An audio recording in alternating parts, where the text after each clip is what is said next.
नमस्कार. मावळ सत्य लाईव्ह बुलेटिनमध्ये मी रामदास वाडेकर. आद्य पत्रकार बाळशास्त्री जांभेकर यांच्या 213व्या जयंतीच्या निमित्तानं तळेगाव दाभाडे शहर पत्रकार संघाच्या वतीनं विशेष कार्यक्रमाचं आयोजन करण्यात आलं होतं. सर्वांचं मी या कार्यक्रमात स्वागत करतो. शास्त्री जांभेकर यांची जयंती असेल, त्यांची पुण्यतिथी असेल आणि 6 जानेवारी रोजी त्यांनी सुरू केलेल्या दर्पणचा वर्धापन दिवस असेल. या दिवशी अशाच प्रकारचे विविध सार्वजनिक कार्यक्रम संघाच्या वतीने सादर केले जातात.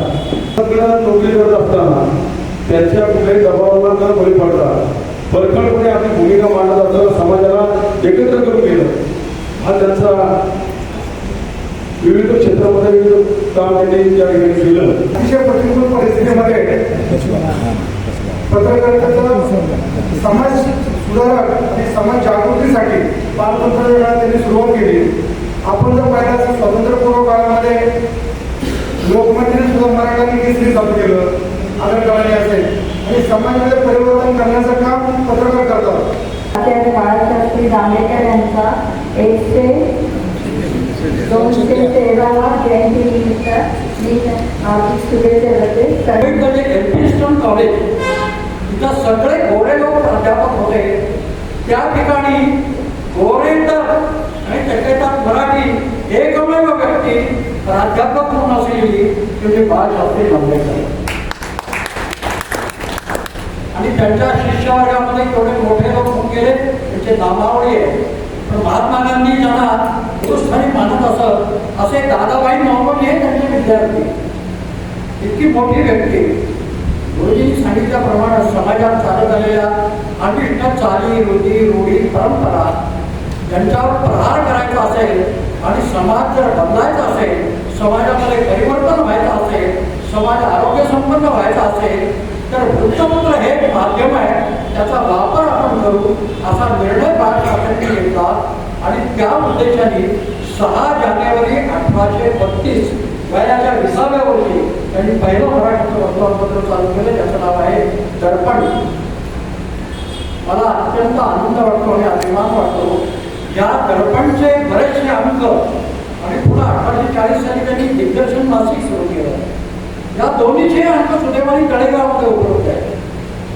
आमच्याकडे रामनाथ पंडित म्हणून जे केंद्र आहे, संशोधन केंद्र, त्या ठिकाणी दर्पणचे अंक, दिग्दर्शनचे अंक, बाळशास्त्रीच्या डायरी लिहित असेल ती डायरी, बाळशास्त्रीचे चरित्र ग्रंथ, बाळशास्त्रीच्या वरती हस्तलिखित हस्तलिखित, बाळशास्त्रींच्या वरती केसरी किंवा अन्य वर्तमानपत्रात छापून आलेले असं प्रचंड प्रमाणातले मोठं साहित्य हे तळेगावमध्ये आमच्या रामनाथ पंडित संशोधन केंद्रात उपलब्ध आहे.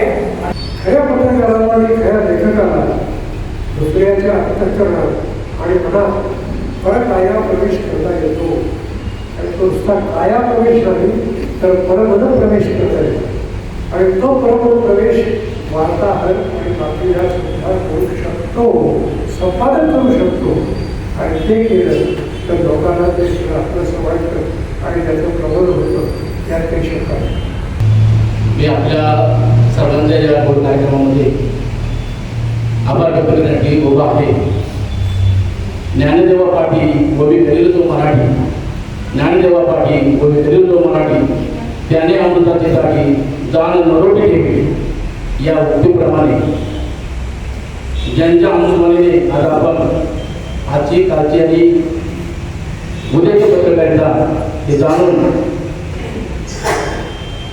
मंत्रमुक्त आपण जागा आहोत असे प्रमुख वक्ते ज्येष्ठ शिक्षणतज्ञ डॉक्टर नमन जोशी यांचं मी या ठिकाणी मनपूर्वक तळेगाव दाभाडे शहर पत्रकार संघाच्या वतीने मनपूर्वक आभार मानतो. मावळ तालुक्यातील वास्तव पाहण्यासाठी मावळ सत्य लाईव्ह बुलेटिन न्यूज चॅनलला यूट्यूबवर सबस्क्राईब करा आणि बेल आयकॉन प्रेस करा.